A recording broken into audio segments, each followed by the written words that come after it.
Welcome to news అడ్డా. నేను శ్రీ సౌజన్య. ముందుగా headlines. Visakha steel plant లో ఘోర ప్రమాదం. హాట్ మెటల్ పడి 8 మంది సజీవ దహనం.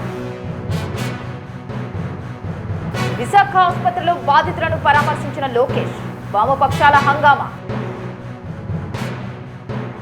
చెప్పినట్టుగానే పెద్దాయనను కలిసిన చంద్రబాబు. వీడియో ఇదిగో. విశాఖ స్టీల్ ప్లాంట్ ప్రమాదం.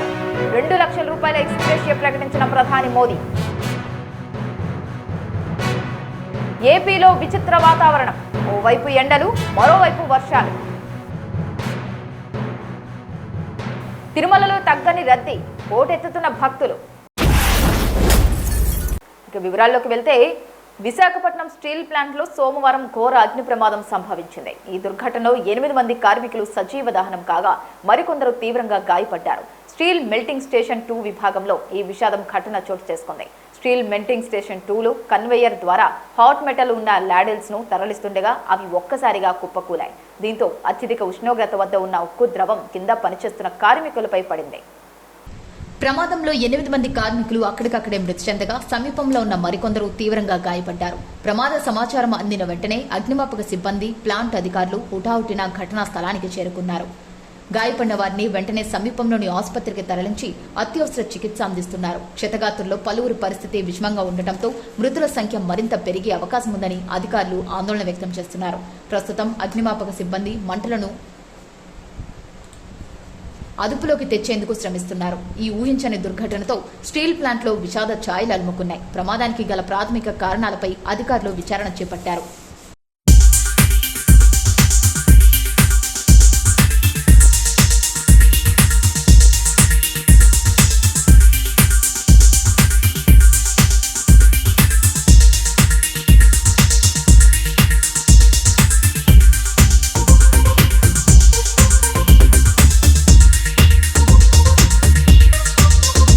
విశాఖపట్నం స్టీల్ ప్లాంట్లో సంభవించిన ఘోర ప్రమాదం తీవ్ర విషాదాన్ని నింపింది. ఈ ప్రమాదంలో 9 మంది కార్మికులు మరణించగా పలువురు తీవ్ర గాయాలతో విశాఖలోని కింగ్ జార్జ్ హాస్పిటల్లో చికిత్స పొందుతున్నారు. ఈ క్రమంలో ఉదయం ఏపీ మంత్రులు నారా లోకేష్, వంగలపూడి అనిత, కేంద్ర మంత్రి శ్రీనివాస్ వర్మ, ఎంపీ శ్రీభారత్ తదితరులు కేజీహెచ్ను సందర్శించి బాధితులను పరామర్శించారు.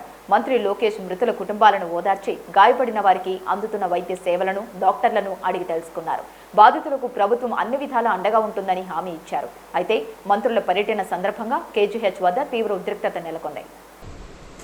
బాధిత కుటుంబాలకు న్యాయం చేయాలంటూ అక్కడికి చేరుకున్న వామపక్ష పార్టీల నాయకులు, కార్యకర్తలు మంత్రులను నిలదీశారు. మృతుల కుటుంబాలకు 1 కోటి చొప్పున పరిహారం చెల్లించాలని వారు డిమాండ్ చేశారు. ఈ సందర్భంగా లోకేష్ మాట్లాడుతూ, మేము ఇక్కడికి డబ్బులు ఇచ్చి చేతులు దులుపుకోవడానికి రాలేదు. బాధిత కుటుంబాలకు పూర్తి భరోసా ఇచ్చి అండగా నిలబడటానికి వచ్చాం అని స్పష్టం చేశారు.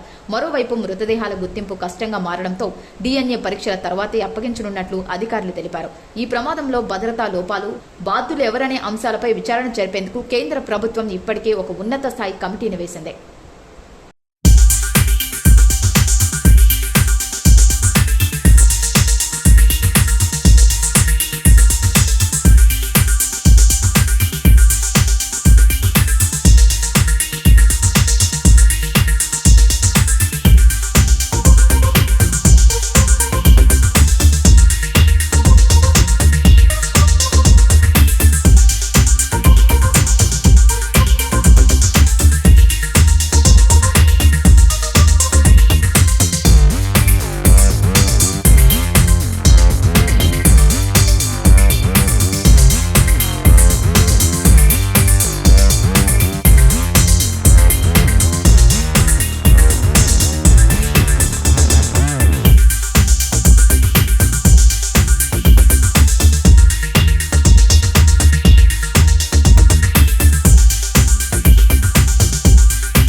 ఆంధ్రప్రదేశ్ ముఖ్యమంత్రి చంద్రబాబు 96 ఏళ్ల వృద్ధుడి జీవితకాల కోరికను నెరవేర్చి తమ మానవత్వాన్ని చాటుకున్నారు. పశ్చిమ గోదావరి జిల్లా కామధేనువులంక గ్రామానికి చెందిన సత్యనారాయణ అనే వృద్ధుడు తన అభిమాన నేత అయిన చంద్రబాబును కలవాలని చిరకాలంగా ఆశిస్తున్నారు.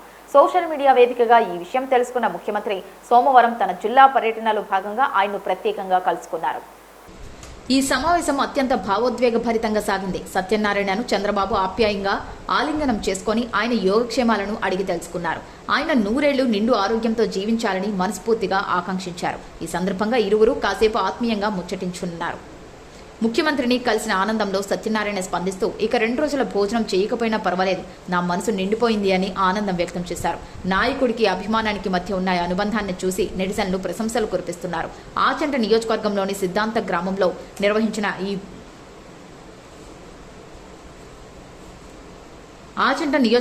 సిద్ధాంతం గ్రామంలో నిర్వహించిన మీ భూమి మీ హక్కు కార్యక్రమంలో భాగంగా చంద్రబాబు పశ్చిమ గోదావరి జిల్లాలో పర్యటించారు. ఈ సందర్భంగా రైతులకు సవరించిన పట్టాదారు పాసు పుస్తకాలను పంపిణీ చేశారు. తన అధికారిక కార్యక్రమాల ఒత్తిడిలోనూ సమయం కేటాయించి ఒక సామాన్య అభిమాని కోరికను తీర్చడం అందరినీ విశేషంగా ఆకట్టుకుంది.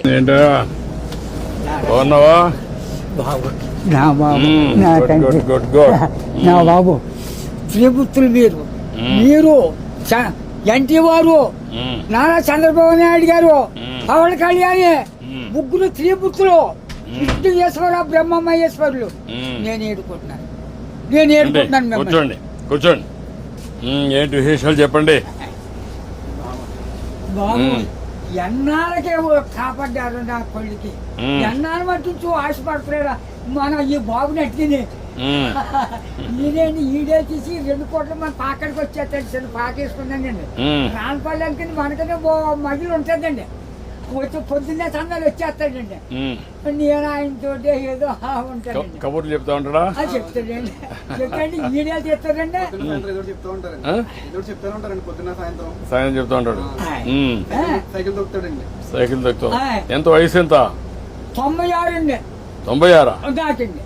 బ్రిటిష్ పరిపాలనలో 15-16 సంవత్సరాలు త్యాగం చేశాను మన వ్యవసాయం పని. ఆ పాడి గోట్లు ఆడలో బ్రిటిష్ వాళ్ళు టోపీలు వాళ్ళ దగ్గర ఉన్న డ్రెస్ 10 కేజీలు ఉంటాయి. పాడి గోట్లు. నీ ఆరోగ్యానికి కారణం ఏంటి బాబు? దేవుడు ఇచ్చిన వరం, మీరు ఇచ్చిన వరం. నేను ఏతేనే అరిగిపోద్దు ఇప్పటికి. బీబీ గారి షుగర్ కానీ లేదు కానీ ఇప్పుడు కోరుకుంటున్నాను. మా ఆవిడకి లేదండి. 2 పూటలు తింటారు. కూడుంటే 3 పూటలు తింటారు. ఆవిడ పేరేంటి? ఏం చేస్తుంది ఆవిడ? వయసు ఎంత? 80 సంవత్సరాలు అండి. ఆవిడకి 80, నీకు 96. పిల్లలు ఏం చేస్తారు? పిల్లలు బాబు 5కి 3 ఆడవాళ్ళండి, 2 అబ్బాయిలు. అన్ని సార్లు సీర్లు అన్ని పెట్టేసానండి. ఎవరిది వాళ్ళకి అప్పచెప్పేసానా? ఏమైనా భూమి ఉందా? ఉంది బాబు. ఎంత ఉంది? 3 ఎకరాలు ఉన్నదండి. కొడుకులు ఇద్దరికి చెరుకో 13 గుంటలు ఇచ్చేసాడండి. ఇంకెంత ఉండేది? 6 గుంటలు 7 గుంటలే ఉంటుంది. అది నేను పండించుకుంటున్నాను బాబు. ఇది వెరీ ఇంట్రెస్టింగ్. ఇప్పుడు ఎంతమంది మొత్తం మనవాళ్ళు మనవరాళ్ళు? పెద్దోడి బాబు 2 కొడుకులేండి. చిన్న అబ్బాయికి 2 కూతుళ్ళే. ఒకటి పెళ్లి చేసాడు, అది మొగుని తీసుకుని వెళ్ళిపోయింది. ఇంకో పెళ్లికి వచ్చిందండి ఒక అమ్మాయి. అది ఈ నెలలో మరి పుస్తకాలు వస్తున్నాయి కదండి, ఈ నెలలో చేసేయాలని తిరుగుతున్నామని చుట్టారు కదా. 6 ఎకరం 2 లక్షలైనా ఇస్తాను నాన్న, మరి ఏం చేయదు, నేనే ఏదో పని చేసుకుని ఏదో చేసుకుంటానా, దాన్ని కూడా వదలగొట్టేది అంటున్నాను నేను. కూతురు పిల్లలు 3 ఓ పెద్ద కూతురుకేమో 2 కూతుళ్ళును ఓ కొడుకులండి. 2వ పిల్లకి 2 కూతుళ్ళును ఓ కొడుకులండి. 3వ పిల్లకి 2 కూతుళ్ళును ఓ కొడుకులండి. వస్తారండి దగ్గరికి బాబు. బంగారం పట్టుకొస్తున్నారు, పళ్ళు ఫలాలు నాకు పట్టుకొస్తున్నారు. అందరూ చూస్తా ఉంటారు, అందరూ చూస్తారు బాబు. ఆఖరికి కొడుకు బ్రష్ కూడా పట్టుకొచ్చారు పెద్ద కూతుళ్ళు. అచ్చా, బాగానే చూసుకుంటారు. చాలా బాగా చూస్తున్నారు. మనవాళ్ళు మనవరాళ్ళు అందరూ బాగున్నారు. అందరికంటే నువ్వు సంపన్నవంతుడివి. ఎందుకంటే ఎంతమంది మొత్తం కలిసి 10 మంది 12 మంది మనవాళ్ళు మనవరాళ్ళు? ఎంతమంది మనవరాళ్ళు? 3 ఏళ్ళు 6 ఆడోళ్ళు, 4 మగోళ్ళు అండి. 4 మీరు లెక్కండి. ఆడోళ్ళు లెక్కండి బాబు. నువ్వు చూసావు కదా, చాలా సమస్యలు చూసావు కదా, చాలా పరిపాలన చూసావు కదా, బ్రిటిష్ వాళ్ళ దగ్గర చూసావు కదా. ఒకప్పుడు కరెంట్ లేని పరిస్థితి కూడా చూసావు కదా.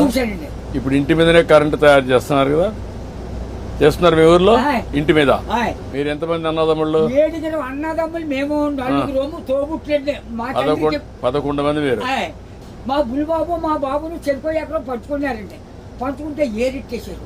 ఏదైతే మా 5 పిల్లలండి. అప్పుడు బాబు మీ చేను ఎంత నదే పంటున్నాం, మందు మాకు ఏమీ లేదు, అసలే ఏమీ లేదు. 5, 6 పండిద్దండి ఎకరం. అందులో బ్రిటిష్ వాళ్ళు పెట్టిన తోర మనం నీరెట్టాలి. గండెట్టే బొమ్మలతో సిద్ధాంతం బస్ స్టాండ్ కట్టారు. అక్కడ 100 రూపాయలు గండి ఎట్టారు ఆ రోజుల్లో. దోళ్ళ దిగితే 10 రూపాయలు జుర్మానా. కాళ్ళు దోళ్ళకి కడిగితాం కదా, ఆ కడిగినందుకు కూడా 100 రూపాయలు దోడకి. పరిపాలన. అప్పుడు నీళ్లు ఉన్నాయా? నీళ్ళు బాబు బొంతు కొట్టండి. అప్పుడు దాడవలేదు, ఏమీ లేదు. ఇప్పుడు కాలం వచ్చింది అనుకోండి, 7 సార్లు చేసేవాళ్ళు అండి. రాత్రి 10ంటికి వెళ్ళి సన్నంగానే అది ఎలాగా మన ఇచ్చిన బట్ట ఎలా పెట్టుకుంటాం పెట్టాను, అలాగే ముఖం మీద పొడిచి ఇలాగా అది ఇప్పుడుగా దాసి ఎడపెట్టని. అప్పుడు గండి ఎట్టేసి ఇంత గడ్డి. అప్పుడు కోడి కూర్చుందంటే మరి చేను పొడపోనే. ఒక మాటలో చెప్పు, అప్పటికి ఇప్పుడు తేడా ఏంటి? 7 రోజుల తేడా వచ్చిందండి. ఎట్లా అండి? ఇప్పుడు అన్ని సోపాయిలు ఉన్నాయి, అన్ని సోపాయిలు ఉండవు. అంటే నేను చెప్పేస్తాను బండంకని నా నోరు ఏదో పెద్ద తెచ్చాడండి దేవుడు. బాగా ఇచ్చాడు నీకు, ఇప్పుడు కూడా పవర్ ఇచ్చాడు. తృప్తిగా ఉన్నావు? ఉన్నానండి.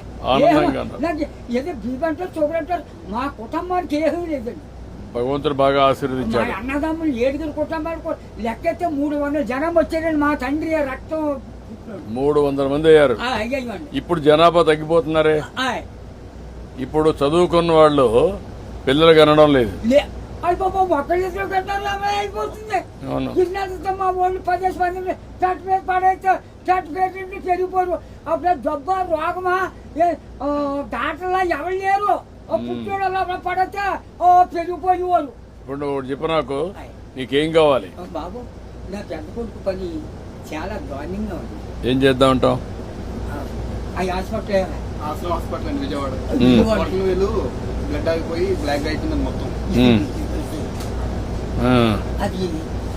పని చేస్తాను నేను, ఒకసారి చెప్పి హాస్పిటల్లో నేను మాట్లాడి అడ్రస్ ఇచ్చేసి నేను మాట్లాడి ఏం చేయాలి నేను చేస్తాను. ట్రీట్మెంట్ అవి ఏం చేయాలి చేసి ఎట్లా బాగు చేయాలని చూద్దాం. ఇంకా నీకు ఇంకేం కావాలి? బాబు మా ఊరికి డ్రైనేజీ లేదండి, కానీ లంకకే. తర్వాత మన రోడ్డు పాడైపోయిందండి మన మిల్లి కాడి నుంచి. అలాగా ఆ పెద్ద రోడ్డుకి రోడ్డు. ఓకే, అది కూడా చేపిస్తా. అది నీకేం కావాలి? ఇంకో బాబు చిన్న రోడ్డు మా పాకల కాడి నుంచి చేపల చెరువుకి వెళ్ళిందండి. ఇప్పుడు నీకు ఆ పాకరే ఉంటావా లేకుంటే ఇల్లు కట్టుకుంటావా? ఇంటికాడే ఉంటాను. ఆ పాకే పర్వాలేదా? ఆడేమన్నా పర్మనెంట్ ఇల్లు కట్టుకుంటావా? అక్కడండి. డబ్బులు కావాలా? నేను కట్టిస్తే కట్టుకుంటావా? ఓకే, నేను ఇల్లు కట్టిస్తా నీకు. బాబు తొందరలోనే ఇల్లు ఒకటి వస్తుంది, నువ్వు చెప్పిన పనులు అవుతాయి, అబ్బాయి ఆరోగ్యం నేను చూసుకుంటా, నువ్వు ఆనందంగా ఉండు. బాబు నా బాబు నా తండ్రి విష్ణుదేవా, తండ్రి నా బిడ్డల్ని నన్ను కాపాడు బాబు. చేస్తా ధైర్యంగా ఉండు, ధైర్యంగా ఉండు. కలెక్టర్ గారు ఇది రాసుకోమ్మా, ఇది రాసుకొని 3-4 పనులు చేసేయండి. ఇల్లు ఒకటి 4 నెలలు ఇల్లు కట్టేయాలి. ఓకే, నేను చేస్తాను. ఓకే, ధైర్యంగా ఉండి చేస్తాను. విశాఖపట్నం స్టీల్ ప్లాంట్లో జరిగిన దురదృష్టకర ప్రమాదంపై ప్రధానమంత్రి నరేంద్ర మోదీ తీవ్ర దిగ్భ్రాంతి విచారం వ్యక్తం చేశారు. ఈ దుర్ఘటన తనను ఎంతో బాధించిందని పేర్కొన్నారు. ప్రమాదంలో మరణించిన వారి కుటుంబాలకు ప్రగాఢ సానుభూతిని తెలియజేశారు. ఈ మేరకు స్పందించిన ప్రధాని మోదీ మృతుల కుటుంబాలకు ప్రధానమంత్రి జాతీయ సహాయ నిధి నుంచి 2 లక్షల రూపాయల చొప్పున ఎక్స్గ్రేషియా ప్రకటించారు. అదేవిధంగా ఈ ప్రమాదంలో గాయపడిన వారికి 50,000 రూపాయల చొప్పున ఆర్థిక సహాయం అందిస్తామని వెల్లడించారు. క్షతగాత్రులు త్వరగా కోలుకోవాలని ఆకాంక్షిస్తున్నట్లు తెలిపారు. బాధిత కుటుంబాలకు స్థానిక అధికారులు అన్ని విధాలుగా సహాయ సహకారాలు అందిస్తున్నారని ప్రధాని తన సందేశంలో పేర్కొన్నారు. ఈ కష్టకాలంలో బాధితులకు ప్రభుత్వం అండగా ఉంటుందని భరోసా ఇచ్చారు. ఇవాళ సాయంత్రం విశాఖ స్టీల్ ప్లాంట్ వేడి ఉక్కు ఉన్న ద్రవం ఉన్న ల్యాడెల్ విస్ఫోటనం చెందడంతో 9 మంది కార్మికులు మృతి చెందడం తెలిసిందే. ఆంధ్రప్రదేశ్లో ప్రస్తుతం భిన్నమైన వాతావరణ పరిస్థితులు నెలకొన్నాయి. ఒకవైపు ఎండ తీవ్రత అధికంగా ఉన్నప్పటికీ మరోవైపు పలు జిల్లాల్లో వర్షాలు కురిసే అవకాశం ఉందని భారత వాతావరణ శాఖ రాష్ట్ర విపత్తుల నిర్వహణ సంస్థ హెచ్చరికలు జారీ చేశాయి. మంగళ బుధవారాల్లో రాష్ట్ర వ్యాప్తంగా ఈ మిశ్రమ వాతావరణం కొనసాగుతుందని వాతావరణ కేంద్రం వెల్లడించింది. ఏపీఎస్డీఎంఏ నివేదిక ప్రకారం అల్లూరి సీతారామరాజు, ఏలూరు, కర్నూలు, నంద్యాల, అనంతపురం, శ్రీ సత్యసాయి, వైఎస్ఆర్ కడప జిల్లాలోని కొన్ని ప్రాంతాల్లో రానున్న 2 రోజుల్లో ఉరుములతో కూడిన తేలికపాటి నుంచి మోస్తారు వర్షాలు కురిసే అవకాశం ఉంది. అలాగే కోస్తాంధ్ర, యానం ప్రాంతాల్లో గంటకు 40 నుంచి 50 కిలోమీటర్ల వేగంతో ఈదురుగాలులు వీస్తూ ఉరుములతో కూడిన వర్షాలు కురిసే అవకాశం ఉందని అధికారులు తెలిపారు. రాష్ట్రంలోకి నైరుతి రుతుపవనాల ప్రవేశంతో వాతావరణంలో తేమ శాతం పెరిగి వర్షాలకు అనుకూల పరిస్థితులు ఏర్పడుతున్నాయి. అయితే వర్ష సూచన ఉన్నప్పటికీ పలు మండలాల్లో వేడి తీవ్రత తగ్గలేదు. కొన్ని అంతర్గత తీర ప్రాంతాల్లో గరిష్ట ఉష్ణోగ్రతలు 43 డిగ్రీల సెల్సియస్కు చేరుకునే అవకాశం ఉందని విపత్తుల నిర్వహణ సంస్థ మేనేజింగ్ డైరెక్టర్ ప్రఖర్ జైన్ తెలిపారు. శ్రీకాకుళం, విజయనగరం, పార్వతీపురం మన్యం, పోలవరం, ఏలూరు జిల్లాల్లోని కొన్ని ప్రాంతాల్లో 42 నుంచి 43 డిగ్రీల వరకు ఉష్ణోగ్రతలు నమోదయ్యే అవకాశం ఉందని ఆయన పేర్కొన్నారు. అలాగే అల్లూరి సీతారామరాజు, విశాఖపట్నం, అనకాపల్లి, కాకినాడ, కోనసీమ, తూర్పుగోదావరి, పశ్చిమ గోదావరి, కృష్ణా, గుంటూరు, పల్నాడు, బాపట్ల జిల్లాల్లోని కొన్ని ప్రాంతాల్లో 40 నుంచి 42 డిగ్రీల మధ్య ఉష్ణోగ్రతలు నమోదయ్యే అవకాశం ఉందని వెల్లడించారు. పిడుగులు, బలమైన గాలుల పట్ల ప్రజలు అప్రమత్తంగా ఉండాలని అధికారులు సూచించారు. లోతట్టు ప్రాంతాల ప్రజలు నీరు నిలిచిపోయే ప్రమాదం పట్ల జాగ్రత్తలు తీసుకోవాలని కోరారు. ముఖ్యంగా రైతులు, బహిరంగ ప్రదేశాల్లో పనిచేసేవారు ఆకస్మిక వర్షాలు, అధిక ఉష్ణోగ్రతల పట్ల అప్రమత్తంగా ఉండాలని హెచ్చరించారు. తిరుమలలో కలియుగ దైవం శ్రీ వెంకటేశ్వర స్వామి వారిని దర్శించుకునేందుకు భక్తులు భారీగా తరలివస్తున్నారు. మరికొద్ది రోజుల్లో విద్యాసంస్థలు పునఃప్రారంభం కానుండటంతో శ్రీవారికి మొక్కులు చెల్లించుకునేందుకు వస్తున్న భక్తుల సంఖ్య విపరీతంగా పెరిగింది.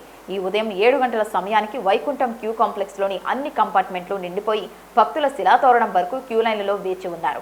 టీటీడీ వెల్లడించిన వివరాల ప్రకారం ఎలాంటి టోకెన్లు లేని భక్తులకు సర్వదర్శనానికి 15 నుంచి 18 గంటల సమయం పడుతోంది. అదేవిధంగా టైమ్ స్లాట్ సర్వదర్శనం టోకెన్లు కలిగిన భక్తులకు స్వామివారి దర్శనానికి 4 నుంచి 6 గంటల సమయం పడుతోంది. ఇక నిన్న ఒక్కరోజే రికార్డు స్థాయిలో 95,152 మంది భక్తులు శ్రీవారిని దర్శించుకున్నారు. 40,601 మంది భక్తులు తలనీలాలు సమర్పించి మొక్కులు చెల్లించుకున్నారు. భక్తుల కానుకల ద్వారా స్వామివారి హుండీ ఆదాయం 4.44 కోట్ల రూపాయలు సమకూరింది. అలాగే నిన్న మొత్తం 4.21 లక్షల లడ్డూలను విక్రయించినట్లు టీటీడీ అధికారులు తెలిపారు. భక్తుల రద్దీ దృష్ట్యా అధికారులు తగిన ఏర్పాట్లు చేస్తున్నారు.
ఇవి ఇప్పటివరకున్న బులెటిన్ అప్డేట్స్. మరొక బులెటిన్తో మళ్ళీ కలుసుకుందాం. అంతవరకు సెలవు, నమస్కారం.